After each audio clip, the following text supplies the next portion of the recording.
நாங்கள் ஜெபிக்கிறோம். கர்த்தர் சபையை மகிமைப்படுத்தி ஆசீர்வதித்துக் கொண்டு வருகிறார். வருகிற வாரத்தில் கர்த்தருடைய திருவிருந்து இருக்கும். நீங்கள் எல்லாரும் ஜெபத்தோடு வந்து மறுபடி உங்கள் அன்பை கேட்டுக்கொள்கிறேன்.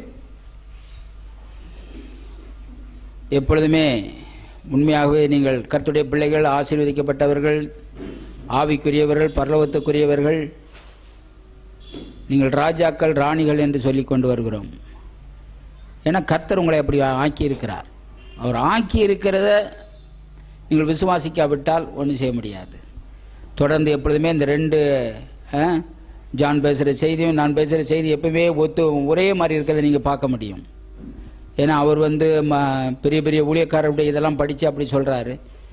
நான் என்ன கற்றுக்கொண்டனோ, நான் எந்த அளவுக்கு விழுந்தோ அதை ஆனால் பார்க்கும்போது எல்லாம் செய்தி ஒரே செய்தியாகவே இருக்கிறது. ஆகவே நான் தொடர்ந்து எதை பேசி வருகிறேன்? நாவின் அறிக்கை. இந்த அறிக்கை செய்கிறதுனால என்ன? அறிக்கைன்னு சொன்னாலே பொதுவாக கிறிஸ்தவர்களுக்கு என்னென்னா பாவ அறிக்கை. இதுதான் அவங்களுக்கு தெரியுது. நான் ஏற்கனவே சொன்னேன், இயேசுவை சொந்த ரட்சகராக ஏற்றுக்கொள்ளும் போது ஒரு அறிக்கை, இயேசுவே ஆண்டவர் என்று சொல்லி அறிக்கை. பாவ அறிக்கை இல்லை, அவர் தான் என் ஆண்டவர் அப்படின்னு சொல்லி அறிக்கை செய்து இயேசுவை ஒரே முறை செய்கிற அறிக்கை. அடுத்தபடியாக இயேசுவை சொந்த ரட்சகராக ஏற்றுக்கொண்ட பிறகு நான் பாவம் செய்த பொழுது, ஆண்டவரே இந்த பாவத்தை நான் செய்து விட்டேன், என்னை மன்னியும். அது உங்களுக்கே தெரியும். நீங்கள் கர்த்தருக்கு பிரியமில்லாத காரியங்களை செய்கிற பொழுது நிச்சயமாக உங்களுக்குள்ள சந்தோஷம் இருக்காது, சமாதானம் இருக்காது, மகிழ்ச்சி இருக்காது. கண்டிப்பாக குற்ற உணர்வு உங்களுக்குள்ளே இருக்கும். ஏன் அந்த குற்ற உணர்வு இருக்கும்னு சொன்னால், நீங்கள் ஆண்டவருடைய பிள்ளைகள், மற்றவர்களுக்கு அது இருக்காது, அது உங்களுக்கு இருக்கும். அப்போ எப்போ ஆண்டவரே இந்த என்னை வேதனைப்படுத்துது, இது தவறுன்னு நான் ஒப்புக்கொள்கிறேன், எனக்கு மன்னிங்கன்னு சொல்லும் போதே உங்களுக்குள்ள சமாதானம் வரும். நாம் நம்முடைய பாவங்களை அறிக்கையிட்டால் பாவங்களை நமக்கு மன்னித்து எல்லா அநியாயத்தை நீக்கி நம்மை சுத்திகரிப்பதற்கு அவர் உண்மையும் நீதியும் உள்ளவராக இருக்கிறார். உண்மையின்படி நீதியின்படியும். அப்படி மன்னிக்கலைன்னு சொன்னால் ஒருவர் கூட உண்மையாகவே அவருடைய அன்பில் நடக்க முடியாது, அவருடைய ராஜ்யத்துக்கு நாம் போக முடியாது. அது ரெண்டாவது அறிக்கை. மூன்றாவது ஒரு அறிக்கை எப்பொழுதுமே பண்ண வேண்டிய அறிக்கை. என்ன அறிக்கை? விசுவாச அறிக்கை. அதைத்தான் குறித்து சொல்லி கொண்டு வருகிறேன். நம்முடைய வாயின் வார்த்தையினுடைய வல்லமை நமக்கு புரியலைன்னு சொன்னால், தேவனுடைய சத்தியம், தேவனுடைய வார்த்தையினுடைய அந்த சத்தியம் உங்களுக்கு விளங்காது, புரியாது. அவருடைய வார்த்தையில் இப்படிப்பட்ட வல்லமை இருக்கின்றதே தெரியாது. வார்த்தை தான் இந்த உலகத்திலேயே மிகவும் சக்தி வாய்ந்தது. இந்த உலகத்தையே தன்னுடைய வார்த்தையினால் உண்டாக்கினார், வார்த்தையினாலே தாங்குகிறார். அவருடைய சாயலின்படி ரூபத்தின்படி நம்மை உண்டாக்கி இருக்கிறார். நாமும் கூட அவருடைய வார்த்தையை வாயில வச்சு பேசித்தான் நம்முடைய சூழ்நிலையை மாற்ற முடியும். அப்படிப்பட்ட ஆற்றல் உள்ளவர்களாய், அப்படிப்பட்ட அதிகாரத்தை, சுதந்திரத்தை கர்த்தர் நமக்கு கொடுத்து விட்டார். அடுத்தபடியாக நான் சொன்னேன், இந்த அறிக்கையிடுறதுனால என்ன லாபம்? தேவனுடைய வார்த்தையை நம்முடைய வாயிலை வைத்து பேசுகிற பொழுது நமக்குள் விசுவாசம் வருகிறது. விசுவாசம் கேள்வினாலே வரும், கேள்வி தேவனுடைய வசனத்தினால வரும். அப்போ விசுவாசம் வர்றதுக்கு நம்ம கண்டிப்பாக தேவனுடைய வார்த்தையை நம்ம அறிக்கை செய்து ஆக வேண்டும் சொன்னேன். ரெண்டாவது என்ன சொன்னேன்? மனம் புதிதாகிறது. நமக்குள்ள நம்முடைய மனம், ஒரு மனிதன் கிறிஸ்தவனை இயேசுவை சொந்த ரட்சகராக ஏற்றுக்கொள்வது முதல் காரியம். அடுத்தபடியே ஏற்றுக்கொண்ட பிறகு இரண்டாவது செய்ய வேண்டிய காரியமே ஒவ்வொரு நாளும் தேவனுடைய வார்த்தையை பேசி மனதை புதிதாக்குவது. இதுதான் செய்யாதனால பிரச்சனை. இந்த பிரபஞ்சத்துக்கு ஒத்த வேஷம் தெரியாமல் தேவனுடைய நன்மை, பிரியம், பரிபூர்ணமான சித்தம் இன்னதென்று பகுத்தறியத்தக்கதாக உங்களுடைய மனம் புதிதாகிறதுனாலே மறுரூபமாகுங்கள். அப்போ மனம் புதிதாகும் போது தான் நம்ம மறுரூபமாக முடியும். ஒரு சாதாரண பட்டாம்பூச்சி எப்படி அருமையான புழுவாக இருக்கிற இது பட்டாம்பூச்சி எல்லாராலையும் ரசித்து பார்க்கக்கூடிய அளவுக்கு மாற்றம் உண்டாது. அந்த மாதிரி கிறிஸ்துவனுடைய வாழ்க்கையில் நாளுக்கு நாள் மாற்றம் வரணும். இந்த புழுவா இப்படி ஆயிடுச்சு, இந்த மனிதனா இப்படி ஆகிவிட்டான். அதான் இங்கிலீஷில் ரேடிக்கல் சேஞ்சுன்றாங்க, மெட்டமார்போசிஸ்ன்றாங்க. அப்படிப்பட்ட ஒரு மாற்றம் கிறிஸ்துவனுக்கு வேணும். இந்த உலகத்துக்கு ஒத்த வேஷம் தெரியாதுன்னா அவங்கள மாதிரி பூ வைக்காத, பொட்டு வைக்காத, இவங்கள மாதிரி இது பண்ணாத, அப்படி அது கிடையாது. மனதில் மாற்றம். எல்லாம் சபையில் இதைத்தான் சொல்கிறாங்க, நீ இப்படி இருந்தா நடக்காது, அப்படி இருந்தால் நடக்காது. அப்படி கிடையாது. மனதில் மாற்றம் வரணும். நாம் யார்? தேவனுடைய நன்மை, பிரியம், பரிபூர்ணமான சித்தம். அடுத்தபடியாக மூன்றாவது நம்முடைய இருதயத்தை ஆயத்தப்படுத்துகிறோம். இருதயம்தான் எல்லாத்துக்கும் ஊற்றும் காரணமாக இருக்கிறது. இருதயத்தின் நிறைவினால் வாய் பேசும். எல்லாம் நல்லது கெட்டது எல்லாமே இருதயத்திலிருந்து தான் வருது. அப்போ இருதயத்தில் என்னத்தை போடுறோமோ அதுதான் வருது. நல்லது போட்டால் நல்லது வருது, கெட்டது போட்டால் கெட்டது வருது. ஆகவே உங்களுடைய இருதயத்தின் மூலமாக தான் கர்த்தரை கிரியை செய்ய ஆரம்பிக்கிறார். ஆகவே தான் நான் வார்த்தையை அறிக்கை செய்து இருதயத்தில் வைக்கணும். 4வது ஒரு பிரமாணத்தை நாம் இயக்குகிறோம்னு சொன்னேன். எப்படி கார் பெட்ரோலை ஊற்றி அதை கீ போட்டு இதெல்லாம் போட்டால் ஓடுதோ அந்த மாதிரி நம்முடைய வாழ்க்கையை இயக்குகிறது. நமக்குள்ள விசுவாசத்தை ரிலீஸ் பண்ணுறது. உள்ளே போடுறதுக்காக, விசுவாசம் வர்றதுக்காக வார்த்தையை உள்ளே பேசுகிறோம். உள்ளே இருக்கிற வார்த்தை வெளியே வர வேணும்னா, அந்த விசுவாசம் வெளியே வரணும்னா வார்த்தையை சத்தத்தை கொடுக்கணும் வார்த்தைக்கு. அப்படி செய்கிறோம். 5வது என்னது? படத்தை உருவாக்குதுன்னு சொன்னேன். அதாவது நம்முடைய வாயின் வார்த்தை, தேவனுடைய வார்த்தையை நம்முடைய வாயிலே வைத்து நாம் பேசுகிற பொழுது நமக்குள்ள ஒரு பிக்சரை உண்டாக்குது அப்படின்னு சொன்னேன். சுகவீனமாக படுத்திருக்கிறவன் நான் சுகமானேன், நான் சுகமானேன். சூழ்நிலை இல்லை, தேவனுடைய வார்த்தை சொல்லுகிறது சுகமானேன், என்னுடைய காயத்தினால் குணமானாய். நம்முடைய பிரச்சனை சிச்சுவேஷன் என்ன? சுகவீனமாக இருக்கிறோம், பலவீனமாக இருக்கும், வலி வேதனை தாங்க முடியல. ஆனால் இதுவல்ல உண்மை. தேவனுடைய வார்த்தை என்ன சொல்லுகிறது? சத்தியம் என்ன? சத்தியத்தையும் அறிவீர்கள், சத்தியம் விடுதலை. சத்தியம் என்ன? நான் விடுதலை ஆக்கப்பட்டிருக்கிறேன். ஆகவே என்னுடைய சிச்சுவேஷனை பேச மாட்டேன். ஆல்ரெடி கர்த்தாவே உங்களுடைய காயத்தை நான் குணமானேன், குணமானேன், குணமானேன், குணமானேன்னு சொல்லும் போதே உங்களுடைய சிந்தனை மாறுது. நீங்க சுகமா இருக்கிறது போல, ஆரோக்கியமா இருக்கிறது போல பார்க்க ஆரம்பிக்கிறீங்க. அதுதான் உங்களுடைய வாழ்க்கையில், அதையே பேசுறீங்க, அதுதான் உங்க வாழ்க்கையில வருது. இந்த காரியங்களை குறித்து பேசினேன். அடுத்தபடியாக கடைசியாக நான் ஒரு வார்த்தை நான் உங்களோட பகிர்ந்து கொண்டு நான் 4வது ஒரு வார்த்தையை விட்டுட்டேன் பாருங்க. அதாவது தேவனுடைய வார்த்தையே நீங்க கண் முன்னாடி வைக்கும் போது உங்களுடைய பிரச்சனையை நீங்க பேச மாட்டீங்க. எப்பொழுதும் உண்மையாகவே பிரச்சனையே பேசுகிறவர்கள் என்ன வச்சிருக்கிறார்கள் அர்த்தம்? அவங்க பிரச்சனையே கண் முன்னாடி வைத்திருக்கிறார்கள். என் மகனே, என் வார்த்தைகளை கவனிய, என் வசனம் செவியை சாய், அவைகள் உன் கண்களை விட்டு பிரியாமல் இருக்கட்டும். அப்ப தேவனுடைய வார்த்தை கண்களை விட்டு பிரியாமல் இருக்குமானால் பிரச்சனை இருக்காது. அங்க தேவனுடைய வார்த்தை கண்முன்னு இல்லாதனால தான் பிரச்சனையே இருக்குது. எப்படி பிரச்சனையே கண் முன்னாடி வைக்கிறீங்க? எப்பொழுதும் பிரச்சனையே பேசுறீங்க. அப்ப தேவனுடைய வார்த்தையை அறிக்கை செய்கிற பொழுது பிரச்சனையே பேச முடியாது. இதுதான் மெயின் பாயிண்ட். ஆகவே நான் இந்த 6 காரியங்களை குறித்து பேசிட்டு நான் இந்த மார்க் 4 அதிகாரத்திலிருந்து 14 15 16 4ஆம் அதிகாரம் 14 20 வரைக்கும் நான் படித்தேன். அந்த சம்பவம் உங்களுக்கு தெரியும். விதைக்கிறவன் விதைக்கப்பட்டான், சில வித வழியருக விழுந்துச்சு, பறவை எடுத்து போச்சு, சில வித கற்பார் நிலத்தில் விழுந்துச்சு. அது வேறு ஆழமாக போக முடியாததுனால அது பலன் கொடுக்காம போயிடுச்சு. அடுத்தபடியாக சில வித முள்ளில் நடத்தி முள்ளு நெருக்கி போட்டதுனால இப்படிப்பட்ட காரியங்கள் அது வளர முடியாமல் போயிடுச்சு. நல்ல நிலத்தில் விழுந்த விதை ஒன்று 30, ஒன்று 60, ஒன்று 100 பலன் கொடுக்குது அப்படின்னு சொல்லி உங்களோட கூட பகிர்ந்து கொண்டேன். உண்மையாகவே வசனத்தை நான் சொன்னேன். விதை வசனம், நிலம் உங்களுடைய இருதயம். வசனத்தை கேட்டுட்டு மைண்டில் சும்மா ஏதோ கேட்டீங்க, நீங்கள் அதோட போயிட்டீங்க அப்படின்னு சொன்னால் அது ஒரு பலனும் கொடுக்காது. 4 விதமான நிலத்தை போல உங்களுடைய இருதயம் இருக்கிறது என்று சொன்னேன்.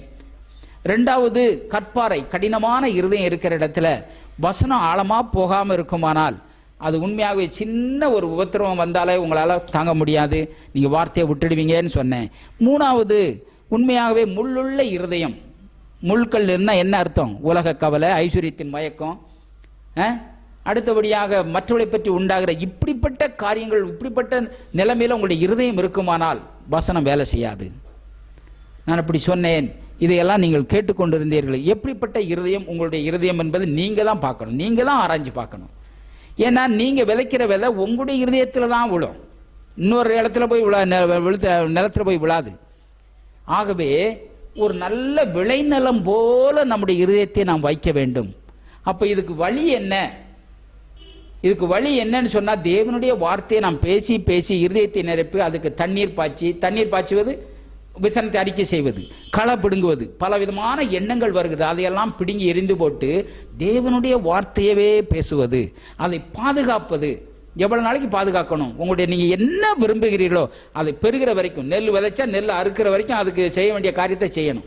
எப்படி ஒரு மனிதன் இப்படித்தான் செய்யணும், நெல்லை விதைச்சிட்டு அதுக்கு தண்ணி பாய்ச்சி அது களை எடுத்து அதுக்கு உரம் போட்டு அதை பாதுகாத்து விளையிற வரைக்கும் இருக்கும்போது தான் அது நல்ல விளைச்சலை கொண்டு வருது. அப்போ என்ன விதையை விதைக்கிறோமோ அந்த விதை தான் நமக்கு விளைச்சலை உண்டாக்கும். மனுஷன் எதை விதைக்கிறானோ அதை அறுப்பான். அப்போ விளைநிலம் போல பார்க்கணும். ஆகவே விசுவாசம் வேற எந்த விதத்திலும் வராது. நல்லா புரிந்து கொள்ளுங்கள்.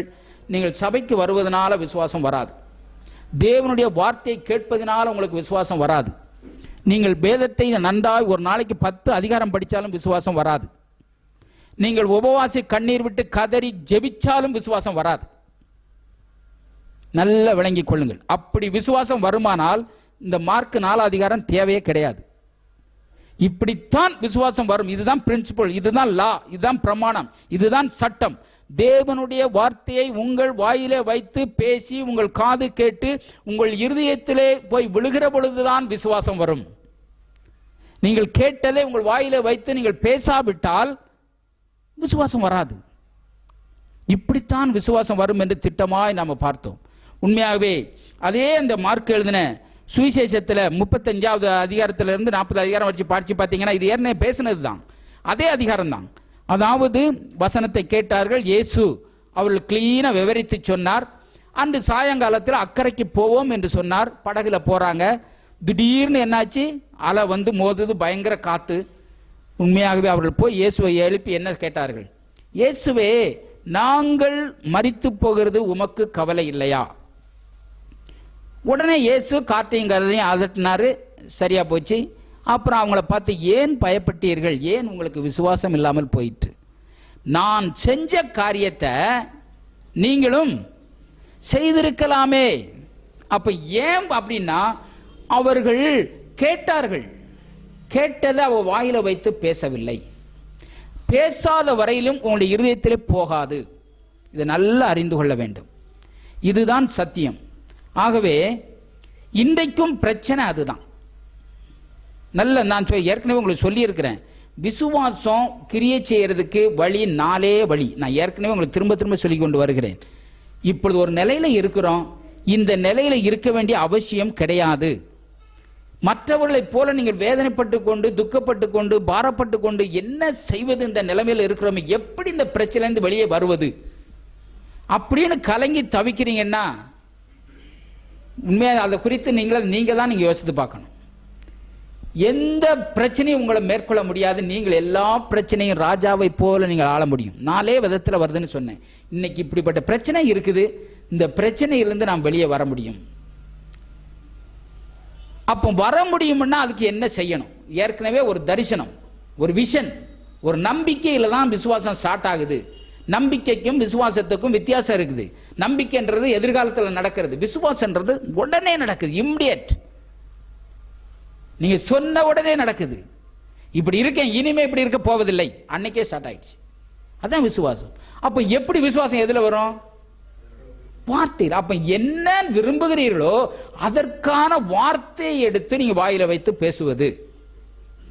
அப்படி பேசுகிற பொழுது என்ன நடக்கும்? உள்ள உறுதியும் நிச்சயம் உண்டாது. உறுதியும் நிச்சயமும் தான் விசுவாசம்.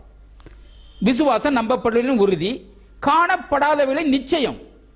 உங்க வாழ்க்கையில இப்ப நினைக்கிற வாழ்க்கை வேதம் ஒண்ணு சொல்லுது, வார்த்தை ஒண்ணு சொல்லுது, உங்களுடைய வாழ்க்கையில வேற ஒண்ணு இருக்குது. ஆனால் என்ன வார்த்தை சொல்லுகிறதோ அதுதான் உங்களுடைய வாழ்க்கையில நடக்க வைப்பதற்காகத்தான் உங்க வாயில வைத்து வார்த்தையை பேசுங்கள். அதை பேசிக்கொண்டே இருக்கிற பொழுது என்ன நடக்குது? உறுதியும் நிச்சயம் உண்டாகுது. ஒருவேளை நீங்க பேசிக்கிட்டே இருக்கலாம், ஒன்னும் நடக்காத மாதிரி இருக்கலாம், எந்த மாற்றமும் இல்லை, எதுவுமே நடக்கல, பிரச்சனை அப்படியே தான் இருக்கு. கவலையே படாதங்க. கண்டிப்பா வார்த்தை ஒரு காலம் அது ஒளிந்தே போகாது, வெறுமனே என்கிட்ட வரவே வராதுன்றார். இதை நல்ல ஆழமா வைங்க. மாரியும் உறைந்த மழையும் வானத்திலிருந்து இறங்கி அதை பூமியை நினைத்து அதிலிருந்து முளை கிளம்பி விளையும்படி செய்து விதைக்கிறவனுக்கு விதையும் புசிக்கிறவனுக்கு ஆகாரத்தையும் கொடுக்கிறது எப்படியோ அப்படியே என் வாயிலிருந்து புறப்படுகிற வசனமும் இருக்கும். அது வெறுமையா என்னிடத்திலே திரும்பாமல் அது நான் விரும்புகிறதை செய்து நான் அனுப்பின காரியமாகும்படி வாய்க்கும். அவர் சொல்றாரு, நான் என்ன காரியத்துக்கு அனுப்பினேன் அந்த காரியத்தை சாதிக்க வெறுமனே என்கிட்ட வராதுன்றார். இது ஆழமா பதிங்க. அப்படியானால் அந்த வார்த்தை உங்கள் வாயிலிருந்து புறப்படுகிற பொழுது உங்க வார்த்தை நீங்க என்ன சொல்லுங்களோ வெறுமனே வரவே வராது, சூழ்நிலை மாறவே மாறும். இது ஆழமா பதிங்க. அதனாலதான் நீங்க வார்த்தையை தொடர்ந்து நீங்க இந்த மாதிரி அறிக்கை செய்யுங்க அப்படின்னு நம்ம சொல்றோம். ஆகவே தேவனுடைய வார்த்தையை நாம் திரும்ப திரும்ப திரும்ப சூழ்நிலையை பார்க்கவே வேண்டாம். இந்த காரியத்தை நம்ம கண்டிப்பா நம்ம செய்யணும். சில நேரங்களில் நம்ம வார்த்தையை பேசிக்கிட்டு இருக்கோம், பிரச்சனைகள் அதிகமாக வருது. அந்த நேரத்தில் என்ன செய்யணும்னா, இப்போ மகன் சொல்லும் போது கூட நான் அதான் உணர்த்தப்பட்டேன். ஒரு ஊழியக்காரர் கூட அப்படி சொல்றாரு, வார்த்தையை சொல்லிக்கிட்டு இருக்கீங்க, பலவிதமான சத்தம், எண்ணங்கள் அதை டாமினேட் பண்ணதை வெளியே எடுக்கிறதுக்காக வருது. இந்த நேரத்தில் என்ன செய்யணுமா? வார்த்தையை சத்தமாக பேசணுமா. இப்போ சாதாரணமாக அருமையான ஒரு நியூஸ் கேட்டுக்கிட்டு இருக்கீங்க, ஒரு வீட்டில் ஒரே சத்தம், இல்லை குழந்தை அழுவுது, உடனே என்ன பண்ணுறீங்க? வால்யூம் ஜாஸ்தி பண்ணுறீங்க. அதே போல பலவிதமான இது என் தேவன் தம்முடைய மகிமையின் ஐஸ்வரியத்தினுடைய குறைவெல்லாம் நிறைவாக்குவார். இது வசனம் உங்களுக்குள்ள வருது. இதெல்லாம் சும்மா, இது ஆகாது, இது முடியாது, இதெல்லாம் ஒன்றும் சால்வ் ஆகாது. இப்படிப்பட்ட எண்ணங்கள், சத்துரு எண்ணங்களை கொண்டு வரான். ஆட்கள் மூலமே பேசலாம். எல்லாம் பல விதத்தில் வரலாம். பல விதமான சத்தம். நீங்க ஒரு வார்த்தை சொல்றதுக்கு 100 விதமான சத்தங்கள் வரலாம். ஆனால் அத்தனையும் பொய், தேவனுடைய வார்த்தையே மெய். ஆகவே என் தேவன் தம்முடைய மகிமையின் ஐஸ்வரியத்தினுடைய குறைவெல்லாம் நிறைவாக்கவே ஆக்குவார். இப்படி நீங்க சத்தத்தை கொடுக்கும் போது உங்களுக்குள்ள விசுவாசம் ஸ்டார்ட் ஆகுது. இதை நீங்க செய்ய வேண்டும் என்று உங்களை அன்பாய் கேட்டுக்கொள்கிறேன். ஆகவே தான் நான் தொடர்ந்து இதை குறித்தே நான் பேசிக்கொண்டு வருகிறேன். அப்போ என்னதான் கேட்டால் 2 விதமான காரியம், இப்ப கூட சொன்னார் பார்த்தீங்களா, 2 விதமான காரியம் இருக்குது. கடவுள் அவர் ஒன்றை சொல்லுவார், அவர் செய்ய வேண்டியதை செய்வார். நாம செய்ய வேண்டிய காரியம் ஒன்று இருக்குது. நம்ம செய்யறதை நம்ம செய்யணும். அவர் செஞ்சுட்டதை போய் எனக்கு இன்னும் செய்யன்னு சொல்லி கேட்கறது அது தவறான காரியம். நாம் என்ன செய்ய வேண்டும்? அவரை மாற்ற முடியாது. நான் மாறாதவர், நான் கர்த்தர். நீங்க தான் மாறணும், நம்ம தான் மாறணும். உண்மையாகவே கர்த்தர் நம்முடைய நல்வாழ்வை அவர் விரும்புகிறார். நீங்கள் வாழ்ந்து சுகமாயிருப்பதை விரும்புகிறார். பிரியமானவனே, உன் ஆத்துமா வாழ்கிறது போல எல்லாவற்றிலும் வாழ்ந்து சுகமாயிரு. வாழ்ந்து சுகமாயிருப்பதை தேவன் விரும்புகிறார். ஆகவே தான் இந்த வார்த்தை அறிக்கை செய்யறதுல எவ்வளவு பெரிய பலன், எவ்வளவு பெரிய வல்லம் இருக்குது அப்படின்றத குறித்து நாம் தொடர்ந்து நாம் பார்த்து வருகிறோம். உண்மையாகவே இந்த இஸ்ரவேல் ஜனங்களுக்கு அதான் கர்த்தர் கொடுத்திருந்தார். அருமையான பாலுந்தேன் ஓடுற கானான் தேசம். அவர்கள் கேட்டார்களா இல்லையா? கேட்டார்களா? வாயை திறந்து சத்தம் பேசுங்க, நல்லது. எப்படி ஆகிலும் நம்ம வாயை திறந்து பேசுறது நல்லதோ கெட்டதோ இருதயத்தில் போகுது. கேட்டார்கள். இப்படிப்பட்ட தேசம் அறிந்திருந்தார்களா? அறிந்திருந்தார்கள். போய் அவர் சொன்ன மாதிரி நல்ல தேசம் தானே போய் பார்த்தாங்களா? பார்த்தார்கள். அப்புறம் ஏன் சுதந்திரிக்கல? அவர் கொடுத்ததை எதிர்த்து பேசினார்கள். எதிர்த்து பேசினார்கள். என்ன? வேத வார்த்தைக்கு ஆப்போசிட்டா பேச. நான் தான் சொல்றேன் இல்லையா, பாவம்ன்றது வேற ஒண்ணுமே கிடையாது. வார்த்தை ஒன்று சொல்லுது, வார்த்தையை விட்டுட்டு நீங்க வேற சொல்லும் போது பாவம் செய்கிறோம். இதுதான் பாவம். எல்லா பாவமும் அங்கிருந்தா வருது. வெறும் பாவம்னா சபையில் கூட நீ இதை செய்யாத, அதை செய்யாத, அப்படி பண்ணாத, இப்படி பண்ணாத, இதுதான் பாவம், அதைத்தான் சொல்லிட்டாங்களே தவிர வார்த்தையை மீறுவதுதான் பாவம் என்றதே போதிக்கப்படலை. உண்மையாகவே ஒரு காரியத்தை இப்ப கூட நம்ம கேட்டோம் பார்த்தீங்களா? ஒரு மனுஷனை, ஒரு சகோதரனையோ இல்லை கணவனையோ மனைவியோ பிள்ளைகளையோ யாரையோ ஒரு கசப்பா நம்ம உண்மையாகவே அவனை அன்பு செலுத்தாம அவனை எரிச்சல் உண்டாக்கும்படி, வேதனை உண்டாக்கும்படி பேசிட்டாலே கொலை செய்யறதுக்கு சமம்னு போட்டுக்குது பாரு. அப்ப இந்த மாதிரி காரியத்தை நம்ம என்ன நினைக்கிறோம்? கொலை பண்ணாதான் கொலை. இன்னும் ஒரு இடத்துல பயங்கரமா சொல்றாரு, மூடனேன்னு சொல்லிட்டாலே நீ எரிநரத்துக்கு பாத்திரம் ஆயிட்டேன்றார். அப்போ இது நம்ம விழுந்து போன சுபாவம். எரிச்சலும் கோபமும் கசப்பும் வந்துகிட்டே தான் இருக்குது. மேற்கொள்ளும் நாளுக்கு நாள் நம்ம இப்படி பழகித்தான் நம்ம செய்ய வேண்டியது இருக்குது. ஆகவே தான் இந்த விழுந்து போன மனிதனுடைய சுபாவம் நமக்குள்ள இருக்கிறபடினால தான் சடனா வந்துருது. இதுக்காகத்தான் நாளுக்கு நாள் நம்ம மறுரூபமாகணும். என்னதான் சொன்னாலும் அந்த ஜனங்களால அதை ஏற்றுக்கொள்ள முடியல. காரணம், காலமா அடிமைத்தனத்திலையும் உபத்திரத்திலையும் அடியும் உதவி வாங்கி அற வைத்து கஞ்சி குடிச்சு அப்படிப்பட்ட ஒரு நிலைமையில் இருந்ததுனால அதை ஏற்றுக்கொள்ள அவங்களுக்கு மனம் இல்லை, விருப்பமே இல்லை. பாலுந்தேன் ஓடுற காரணம் இதை போய் நம்மளால சுதந்திரிக்க முடியாது. பிரச்சனை தான் பார்த்தாங்க. கர்த்தர் சொன்ன வார்த்தையை விட்டுட்டாங்க. இன்றைக்கும் அதே தான் நடந்து கொண்டிருக்கிறது. நல்ல விளங்கிக் கொள்ளுங்கள். நாம் கிறிஸ்தவர்களாயிட்ட மற்ற சபையை விட்டுறலாம். இன்னைக்கு நம்முடைய சபையில் இப்படிப்பட்ட நிலைமை இருக்கவே கூடாது. ஒரு நாளும் வித்தியாசமான நிலையில் நம்ம உண்மையாகவே நாம் முன்னேற வேண்டும். ஒரு வசனத்தை வாசியுங்கள். எண்ணாகமம் 33வது அதிகாரம் 53வது வசனத்தை வாசிங்க. எண்ணாகமம் 33:53. கர்த்தர் இஸ்ரவேல் ஜனங்களுக்கு என்ன சொன்னார்? எண்ணாகமம் 33:53. சரி.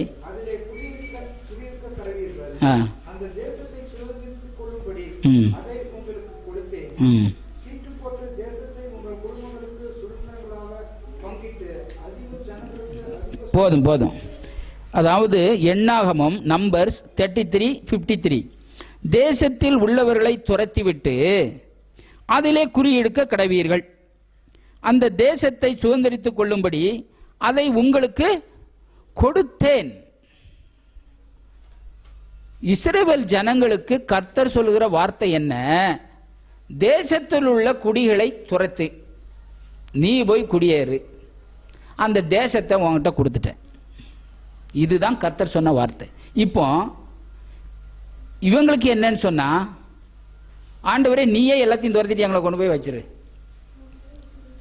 எல்லாத்தையும் ஆயத்தப்படுத்தி அவங்களே வச்சு. அங்க யார் இருக்கிறது? தேசத்துல பயங்கரமான ராட்சதங்க இருக்காங்க, கானாரியங்க, எபியூசியர், எமோரியர், பலவிதமான அந்நிய ஜாதிகள் இருக்கிறாங்க. இந்த ஜனங்களுக்காகத்தான் அவர் அப்படிப்பட்ட அந்த தேசம் எப்படிப்பட்ட தேசம். அப்போ இப்ப பாருங்க, இப்ப மகன் சொன்ன பாரி தான், அவர் செய்யறத அவர் செய்வாரு, நம்ம செய்யறத நம்ம செய்யணும். இப்ப பாருங்க, அப்பேற்பட்ட ஒரு தேசத்தை கொடுத்துட்டேன், நீ போய் அவங்கள துரத்து. இப்ப நான் அவர் என்ன சொல்றாரு? நான் செய்ய மாட்டேன், தேசத்தை உன்கிட்ட கொடுத்துட்டேன், நீ போய் துரத்திட்டு அதுல குடியிரு. இப்ப செய்ய வேண்டியது யாரு? இஸ்ரவேல் ஜனங்கள் தான். இன்றைக்கும் அதே தான். இஸ்ரவேல் ஜனங்களுக்கு கொடுத்த அதே கர்த்தர் அப்படிப்பட்ட பாலும் தேனும் ஓடுகிற கானான் தேசத்தை நம்மளிடத்தில் கொடுத்திருக்கிறார். இப்போ நம்ம தான் நமக்கு அனுபவிக்க கூட முடியாதபடி இருக்கிற எல்லா பிரச்சனை. இது மாமிசீக பிரகாரமா அந்த தேசத்தில் ராட்சதருங்க அவங்க இருந்தாங்க, அவங்கள துரத்திட்டு போய் குடியிருன்னு சொன்னார். இப்போ ஆவிக்குரிய பிரகாரமா நமக்கு என்ன? இப்படிப்பட்ட தேசத்தில் நம்முடைய வாழ்க்கையில் விரும்பத்தகாத காரியம் என்ன? உங்களை துக்கப்படுத்துகிற, வேதனைப்படுத்துகிற, பாரப்படுத்துகிற, கவலைக்குள்ளாக்குகிற வறுமை, வியாதி, பலவீனம், இப்படிப்பட்ட காரியங்கள் இருக்குமானால் இதை துரத்த வேண்டியது யாரு? ஆண்டவரே துரத்தும் அப்படின்னு சொல்லி கேட்டீங்கன்னா துரத்த மாட்டார். இப்பதான் நம்ம கேட்டோமே, அவர் செஞ்சிருக்கிறத போய் நீங்க செய்யன்னு கேட்டீங்கன்னா அந்த ஜெபம் வேஸ்ட். ஆல்ரெடி உன்னை குணமாக்கிட்டேன்னா முடிஞ்சே போச்சே. இப்போ குணமாக்கிட்டேன்றத நீங்க வாயில வைத்து அறிக்கை செய்யணும். கர்த்தாவே, உம்முடைய காயத்தினால் என்னை குணமாக்கினீரே, உம்முடைய வார்த்தையின்படியே என் இருதயத்தில் விசுவாசத்தில் வாயிலையில் அறிக்கை செய்கிறேன், உம்முடைய வார்த்தையின்படியே ஆக கிடவது. அது அப்படியே ஆகும், வார்த்தை மிஸ் ஆகாது. உண்மைதானே? அப்ப எவ்வளவு கிளீனா சொல்றாரு பாருங்க. அப்ப அவர் செய்யறது அவர் செய்வார், நம்ம செய்யறத நம்ம தான் செய்யணும். சரி, அது எப்படிப்பட்ட தேசம்? உபாகமம் 8ஆம் அதிகாரம் 7-9 வரைக்கும் படிங்க, நல்ல கவனியுங்கள். நாம் என்ன செய்ய வேண்டும்? நீங்கள் விரும்புகிறபடியான வாழ்க்கை வாழ கர்த்தர் எல்லாவற்றையும் கொடுத்திருந்தும் நீங்கள் அதை அனுபவிக்காம போவீர்களானால் உண்மையாகவே நம் தேவனை மகிமைப்படுத்த முடியாது, நாமும் மகிழ்ச்சியான வாழ்க்கை வாழ முடியாது. உபாகமம் 8:7-9 வரைக்கும் படிங்க. உன் தேவனாகிய கர்த்தர் உன்னை நல்ல தேசத்திலே பிரவேசிக்க பண்ணுகிறார். அது பள்ளத்தாக்குகளிலும் ஆறுகளும் ஊற்றுகளும் ஏரிகளும் உள்ள தேசம்.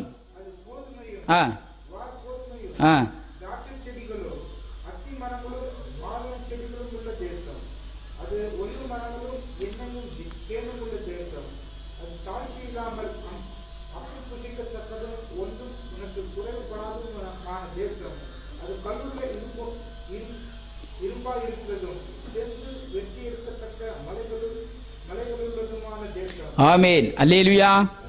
உண்மையாகவே கர்த்தர் இஸ்ரவேல் ஜனங்களுக்கு கொடுக்க விரும்பின தேசம் எப்படிப்பட்ட தேசம் பார்த்தீங்களா? ஒன்றும் குறைவு கூடாது. அது சொல்றாரு பாருங்க. அது அதாவது இப்போ கோதுமையும் வாற்கோதுமையும் திராட்சை செடிகளும் அத்தி மரங்களும் மாதுளஞ்செடிகளும் ஒலிவு மரங்களும் எண்ணெயும் தேனும் உள்ள தேசம். ஹல்லேலூயா. அப்ப இப்படிப்பட்ட தேசம், அது தாழ்ச்சி இல்லாமல் அப்பம் புசிக்கத்தக்கதும் ஒன்றும் உனக்கு குறைவில்லாததுமான, கல் இரும்பு மாதிரி இருக்குதான், வெண்கலம் மாதிரி இருக்குதான், எப்பேற்பட்ட தேசம், ஆறும் ஊற்றும் ஏரியும் நிரம்பின தேசம், ஒரு குறைவும் கிடையாது, செழிப்பான தேசம், பாலும் தேனும் ஓடுகிற தேசம். அப்ப இந்த தேசத்தை போய் நீ சுதந்திரிச்சு, அவனை துரத்திட்டு போய் நீ சுதந்திரிச்சு நீ போய், அதாவது நீ போய் அதை சுதந்திரித்து நீ போய் அதை அனுபவின்னு சொன்னா, இந்த ஜனங்களுக்கு உண்மையாகவே கர்த்தர் கொடுத்தது வாயில வைத்து பேசவில்லை. மெயின் பிரச்சனை அதுதான். இன்றைக்கும் அதே தான். கர்த்தர் இப்படிப்பட்ட, நான் ஒவ்வொரு நாளும் அறிக்கை செய்கிறேன், ஆண்டவரே தேசத்தின் கொழுமையை நான் புசிக்கிறேன், என் பாதைகள் நெய்யாய் பொழிகிறது, என் வாழ்க்கை பாலும் தேனும் ஓடுகிறது, நான் புசித்து திருப்தியாகி கொழுத்து செல்வமாய் வாழ்கிறேன். செல்வ வாழ்வும் இன்ப வாழ்வும் என் பங்கு. என் வாழ்வு கோதுமையும் வார்கோதுமையும் திராட்சை செடிகளும் அத்தி மரங்களும் மாதுளஞ்செடிகளும் ஒலிவ மரங்களும் எண்ணெயும் தேனுமுள்ள வாழ்வு. இதை அறிக்கை செய்யுங்க. இதை செய்திருக்கிறாரு என்றத நீங்க விசுவாசிக்கணும். எப்படி விசுவாசிக்கிறது? வாயில வைத்து பேசுறது. இதை பேசிட்டு கர்த்தாவே இப்படிப்பட்ட வாழ்க்கை வார்த்தையின்படியே நான் கோதுமையும் வார்கோதுமையும் திராட்சை செடிகளும் அத்திமரங்களும் மாதுளஞ்செடிகளும் ஒலிவ மரங்களும் தென்னையும் தேனுமுள்ள வாழ்வு என்று உடைய வார்த்தை சொல்லுகிறது. உடைய வார்த்தையின்படியே இருதயத்தில் விசுவாசித்து வாயில அறிக்கை செய்கிறேன். உடைய வார்த்தையின்படியே ஆக கடவது. அது அப்படியே நடக்கும். இப்ப இவ்வளவு பேசிட்டு இப்போ டக்குன்னு இப்போ எல்லாம் குறைவாத்தான் இருக்குது, எதுவுமே சரியில்லைன்னு சொன்னா என்னாச்சு?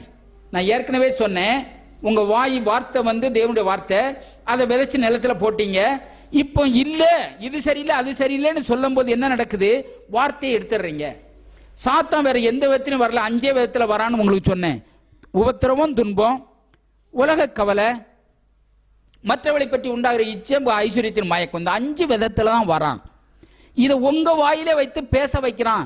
நீங்க விதைச்ச விதைய உங்க வாயினாலே எடுத்து போட்ட விதைய உங்க வாயினாலே எடுத்து போட வைக்கிறான். அதனால இன்னைக்கு பலன் கொடுக்க முடியாம போகுது. அப்ப எவ்வளவு அருமையான ஒரு தேசம் பார்த்தீங்களா? இப்ப இதை நம்ம ஆவிக்குரிய பிரகாரம் எப்படி எடுக்கலாம்? உண்மையாகவே உங்களுடைய வாழ்க்கையில கர்த்தர் எப்படிப்பட்ட சந்தோஷம், சமாதானம், மகிழ்ச்சி, ஆரோக்கியம், செழிப்பு, ஆபிரகாமுடைய ஆசீர்வாதம், இதெல்லாம் யாருடையது?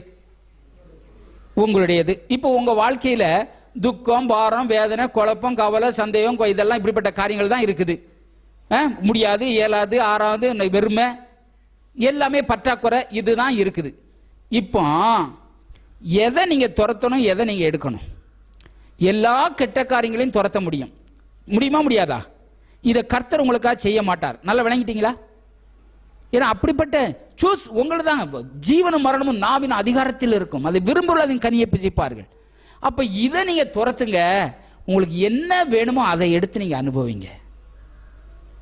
இதை செய்யக்கூடிய ஆற்றல் உள்ளவர்களாய், இதை செய்யக்கூடிய அப்படிப்பட்ட அதிகாரம் உள்ளவர்களாய் கர்த்தர் நம்மை தெரிந்து விட்டார்.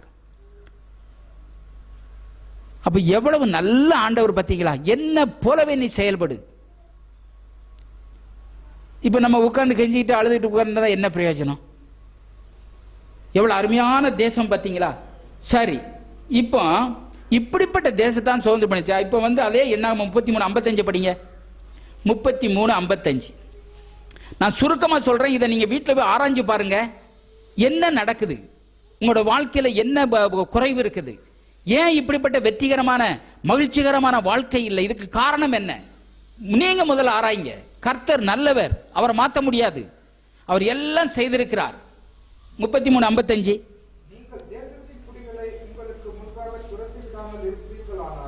தேசத்தின் குடிகளை உங்களுக்கு முன்பாக நீங்கள் துரத்தி விடாமல் இருப்பீர்களானால்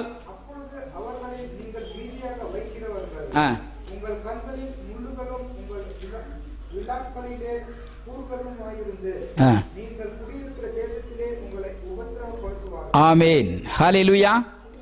இஸ்ரவேல் ஜனங்களுக்கு கர்த்தர் என்ன சொன்னாரு பாரப்பா? இந்த ஜனங்களை நீ துரத்தி விடலன்னு சொன்னா உன் கண்ணுல முள்ளா இருப்பாங்க, உன் விழாவுல அப்படி குத்துகிற எப்பொழுதும் உங்களை உத்தரவுப்படுத்துவர்களாகவே இருப்பாங்க. நீங்க வாழ்க்கையில நிம்மதியா நீ வாழவே முடியாது.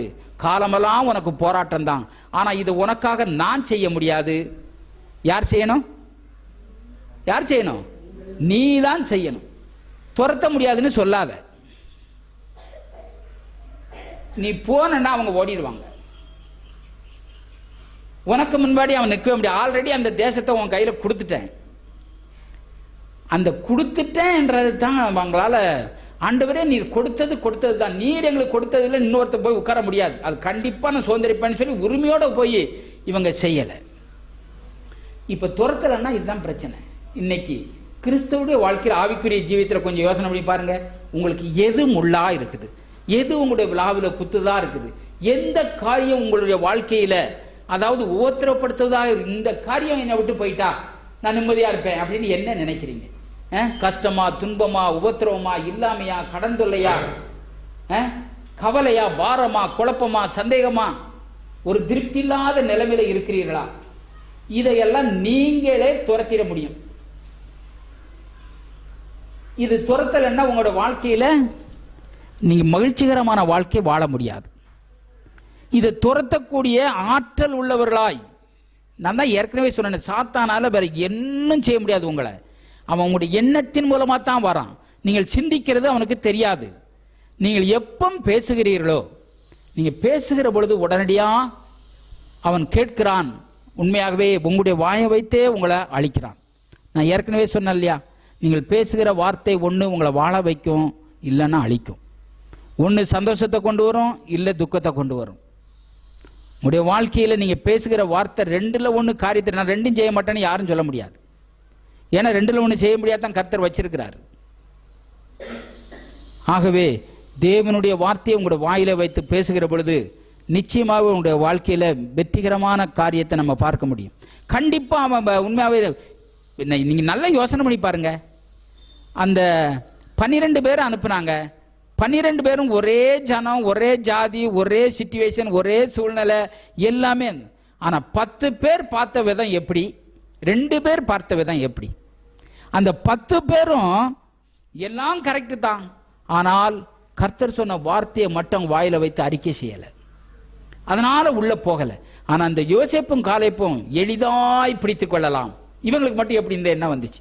இவங்க பார்த்த பார்வை என்ன? கர்த்தர் சொல்லிட்டாரு, சொன்னபடியே நடக்காது. நம்முடைய தேசம்தான், அது நாம தான் சுதந்திரிக்க போறோம். உண்மையாகவே அந்த 2 பேர் மட்டும் எப்படி? இன்றைக்கும் அதே தான். உங்களுடைய வாழ்க்கையில நீங்க விரும்புற வார்த்தை சொல்லுமானால் அது அப்படியே நடக்கும். இந்த காரியத்தை நாம கரெக்டா மனதில் வைத்து நாம் இதை கண்டிப்பா செய்துதான் ஆக வேண்டும். அந்த இடத்துல அவர் என்ன சொல்றாரு? நீங்கள் தேசத்தின் குடிகளை உங்களுக்கு முன்பாக துரத்தி விடாமல் இருப்பீர்களானால் அப்பொழுது அவர்களில் நீங்கள் மீதியாக வைக்கிறவர்கள் உங்கள் கண்களில் முள்ளும் உங்கள் விலாக்களில் கூறுகளுமாய் இருந்து நீங்கள் குடியிருக்கிற தேசத்திலே உங்களை உபத்திரவப்படுத்துவார்கள். இந்த அருமையான இந்த வாழ்க்கையில நீங்கள் துக்கத்தோடு, பாரத்தோடு, வேதனையோடு, குழப்பத்தோடு இருப்பீர்களானால் அதை நீங்களே துரத்த முடியும். ஆண்டவரே எப்படியாயிலும் மன இறங்கி எனக்கு இதுல இருந்து விடுவியும்னு சொன்னா அந்த இப்படிப்பட்ட ஜெபத்துக்கு வராது, பதில் வராது. நீங்களே துரத்தி விடும். எப்படி துரத்துறீங்க? இந்த எண்ணங்களை எப்படி வெளியேற்றுறீங்க? தேவனுடைய வார்த்தையை நீங்க சொல்ல சொல்ல என்ன ஆகும்? தவறான எண்ணங்கள் ஆட்டோமேட்டிக்காக வெளியே போயிடும். நம் பிரச்சனைகளை எப்படி பார்க்கிறோம்? நான் ஏற்கனவே சொன்னேன் இல்லையா, ஒரு ஷூ கம்பெனி எங்கேயோ சவுத் ஆப்பிரிக்காவில் போய் ஆரம்பிக்க போனால் ஒரு மனுஷனை அனுப்புனாக்கா அங்கே யாருமே ஷூ போடலையாம். உடனே சொன்னாராம், இங்கெல்லாம் ஷூ விற்கவே விற்காது, ஒருத்தங்காலில் கூட ஷூ இல்லை, இது நடக்காது. சரிப்பா நீ வந்துடுன்னு சொல்லிட்டு வேற ஆள் அனுப்புனானா. வேற ஆள் அனுப்புனா அந்த போய் பார்த்துட்டு யாருக்குமே ஷூ இல்லை, எவ்வளோ ஷூவானாலும் வித்துடலாம். கொஞ்சம் யோசிங்க. 2 பேர் அனுப்புறாங்க, பார்த்த பார்வை என்ன? உண்மையாகவே உங்களுடைய வாழ்க்கையில் இருக்கிற சூழ்நிலைகளை, சிச்சுவேஷனை, உங்களுடைய வாழ்க்கையில் உங்களை உபத்திரவப்படுத்துகிற பிரச்சனைகளை நீங்கள் எப்படி பார்க்கிறீர்கள்? பாதகமா இருக்கிறத சாதகமா மாற்றக்கூடிய ஆற்றல் உள்ளவர்களுக்கு அந்த சக்தியை நம்ம கொடுத்திருக்கிறாரு. அதை நாம தான் செய்யணும். நீங்கள் எதை விரும்புகிறீர்களோ அதை செய்ய முடியும். சரின்னு வர வச்சுட்டான். இவன் போனா பம்பாட்ட பிசினஸ் பண்றான். பாத்தீங்களா? இன்னைக்கு பாலும் தேனும் ஓடுகிற கானான் தேசம் உங்களுடையது. நீங்கள் விரும்புகிறபடியான வாழ்க்கையை வாழ முடியும். உங்களை துக்கப்படுத்துகிற, பாரப்படுத்துகிற, வேதனைப்படுத்துகிற, இல்லாம வறுமை, குழப்பம், இப்படிப்பட்ட காரியங்களை நீங்க தான் வெளியேற்றணும். தேவனுடைய வார்த்தையை போட போட உங்களுக்குள்ள விசுவாசம். நான் தான் சொல்றேன் இல்லையா, ஒண்ணுமே நடக்காத மாதிரி இருக்கலாம், சிச்சுவேஷன் அப்படியே இருக்கலாம், இன்னும் அதிகமாக கூட இருக்கலாம். கவலையப்படாதங்க, வார்த்தையை மட்டும் பேசுங்க, இதை பழகுங்க. ஆகவே உண்மையாகவே இது கண்டிப்பா அவன் போகும்ன்றாரு. உனக்கு முன்னாடி எவனுமே எடுத்து நிற்க முடியாது. ஒரு வசனம் படிங்க, யோசுவா 17:18. இந்த ஒரு வசனம் பார்த்துட்டு முடிச்சிடுறேன். பெரிய பிரசங்கம் எல்லாம் இல்லை. இதை கண்டிப்பா இதை புரிந்து கொண்டு விளங்கி கொண்டு இன்றைக்கு நம்முடைய சூழ்நிலை மாற்றி வெற்றிகரமான வாழ்க்கை வாழ்வதற்கு நாமே காரணம். இதை செய்ய முடியும். அப்படிப்பட்ட ஆற்றலையும் சக்தியும் பலனையும் கர்த்தர் நமக்கு கொடுத்திருக்கிறார். நம்முடைய உண்மையாகவே நொடிஞ்சு போன பிசினஸை வெற்றிகரமாக செய்ய முடியும். வியாதியோடு இருக்கிறவர்கள் உண்மையாக சுகமடைய முடியும். இல்லாமை வறுமையா இருக்கிறவர்கள் எல்லா செல்வ செழிப்பையும் பெற்று அனுபவிக்க முடியும்.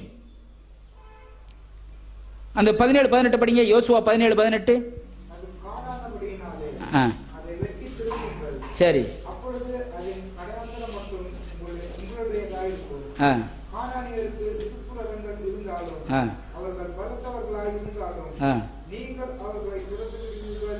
அவன் என்ன சொல்றான் யோசுவா, கானானியருக்கு இருப்பு ரதங்கள் இருந்தாலும் அவர்கள் பலத்தவர்களா இருந்தாலும் நீங்கள் அவர்களை துரத்தி விடுவீர்கள். ஹல்லேலூயா.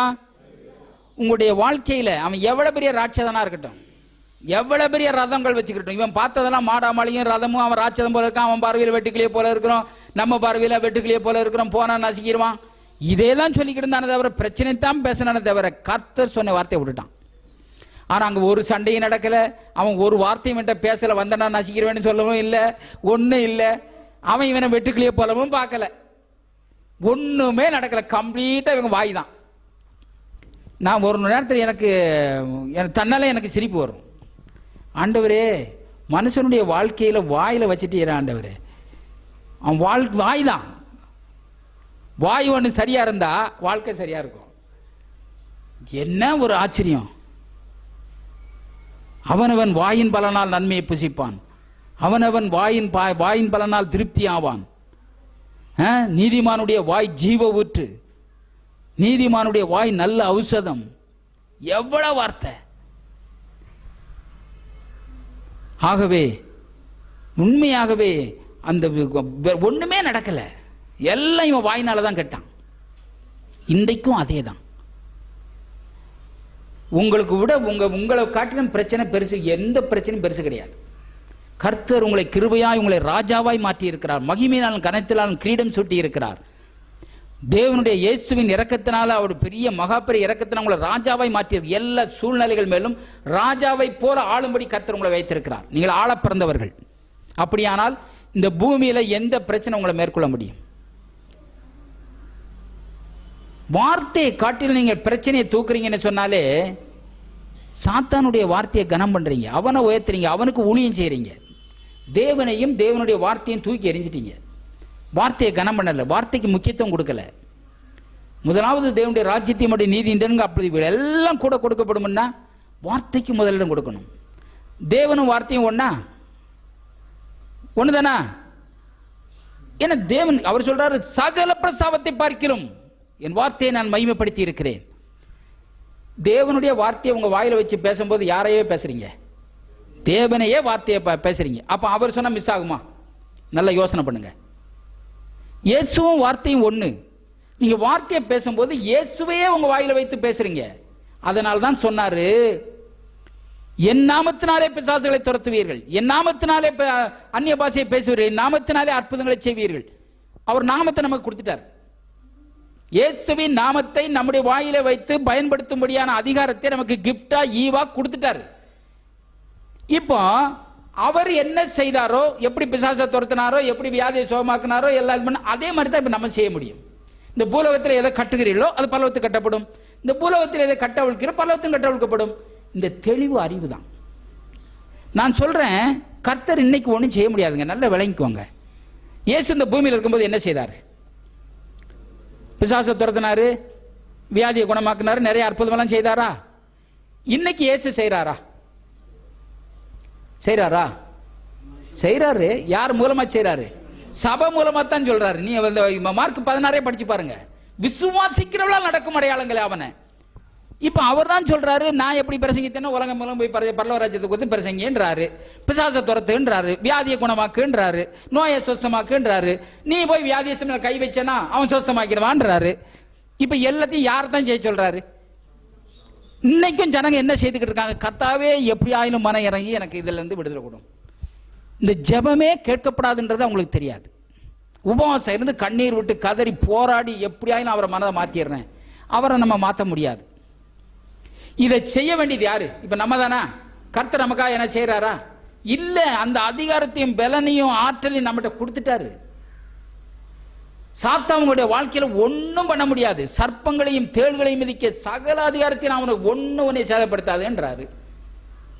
பாலசிங்கத்தையும் வலு சர்ப்பத்தையும் மிதித்து போடுவாய், சகலமும் உன் பாதங்களுக்கு கீழே தான்.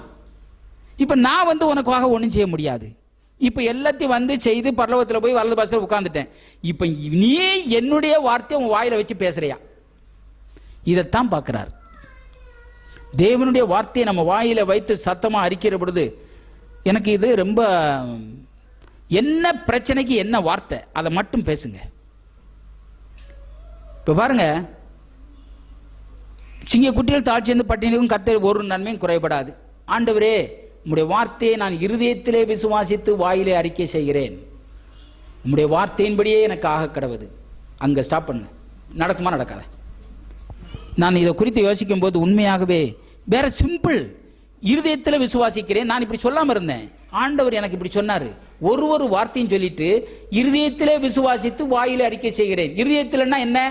என் ஆவியிலே உள்ளான மனிதனிலே விசுவாசித்து வாயிலே அறிக்கை செய்கிறேன். உங்களுடைய வார்த்தையின்படி ஆக கடவுது. இதை சொல்ல சொன்னார். ஒரு வார்த்தையும் சொல்லி இதை சொல்லுங்க. உங்களுக்குள்ள எப்படி மாற்றம் உண்டாது கொஞ்சம் பாருங்க. எனக்குள்ள மாற்றம் வந்துச்சு. ஏன்னு சொன்னா, மரியாள்கிட்ட இவ தேவதூதம் வந்தான். பாரப்பா, இந்த மாதிரி நீ பாரமா, நீ இந்த மாதிரி கற்பதியாகி ஒரு குமாரனை பெறுவே, அவர் இந்த மாதிரி அரசாளுவார், இப்படி இருப்பார், பெரியவராக இருப்பார் எல்லாம் சொன்னான். நீ சொல்றதெல்லாம் சரிதான், எல்லாம் கரெக்டு தான், சரி இப்படியெல்லாம் நடக்கும்னு சொல்றான். ஆனால் இது எப்படி ஆகும்? எனக்கு கல்யாணமே ஆகலை, புருஷனையே நான் அறியலையே. உடனே அவர் சொல்றான், பரிசுத்த ஆவியானவர் உண்மையில் நிலையிடணும், அப்பொழுது நீ இப்போ கற்பதியாகி குமாரனை பெறுவான். உடனே அவர் சொல்றா, இருதயத்தை வார்த்தையை இருதயத்தில் ஏற்றுக்கொண்டான். அப்படியே அங்கீகரிச்சுட்டு சொல்றா, உம்முடைய வார்த்தையின்படியே ஆக கடவுது. ஆயிடுச்சா இல்லையா? அந்த வார்த்தை மாம்சமா ஆயிடுச்சா இல்லையா? 10 மாசத்துல பிறந்துச்சா இல்லையா? உண்மையாக சொல்றேன், நான் நினைக்கிறேன் எனக்கு நிறைய ஆதாரம் இருக்கு. 10 மாசம் மேல உங்க பிரச்சனை தாண்டாது. ஆனா இதை பழகல, இதை செய்யல. நிறைய நேரத்தில் என்ன பண்றோம்? வார்த்தையை பேசிட்டு, வார்த்தையை சொல்லி ஜெபிச்சுட்டு அதை நெக்லெக்ட் பண்ணிடுறோம், தூக்கி எரிஞ்சிடுறோம். அது பலன் கொடுக்கல. பிரச்சனை அதுதான். பேசிட்டு உறுதியா நிற்கணும். நீங்க பண்ணின அறிக்கையிலே அசைவில்லாமல் உறுதியா இருக்கணும்னு சொல்லி எபிரேயர் 4 இருக்குது. பண்ணின அறிக்கையில நம்ம உறுதியா நிற்கணுமா? என்ன அறிக்கை பண்ணணும்? என் தேவன் தம்முடைய மகிமையின் ஐஸ்வரியத்தின்படி குறைவெல்லாம் நிறைவாக்குவார் என்று வேதம் சொல்லுகிறதே.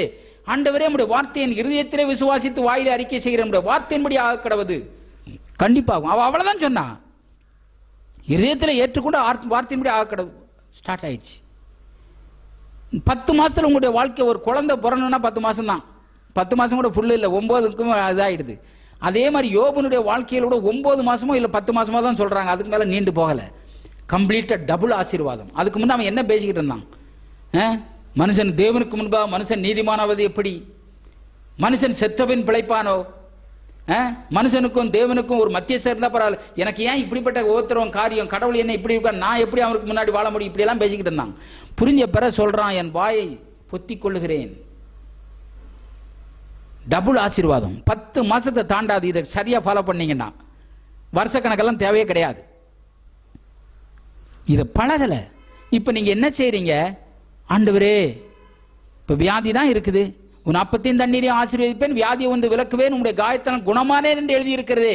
இயேசுவின் நாமத்தினால் நம்முடைய காயத்தினால் குணமானேன் என்பதை இருதயத்திலே விசுவாசித்து வாயிலே அறிக்கை செய்கிறேன், உங்களுடைய வார்த்தையின்படி ஆக கடவுது. முடிஞ்சது. ஜெபம் இதுதான்.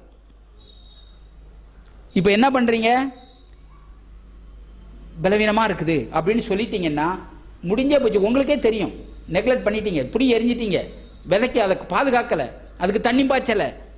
இதுக்கு இடையில பலவிதமான எண்ணங்கள் வருது, சத்தம் வருது, இது நடக்காது, இது ஆகாது, நீ சும்மா சொல்லு, இது பைபிள் எழுதி இருக்குது, உன் வாழ்க்கையில் இது நடக்காது, ஆளுங்க மூலமா வரலாம், பிரச்சனை வரலாம், சாத்தான எண்ணங்களை கொடுக்கலாம்.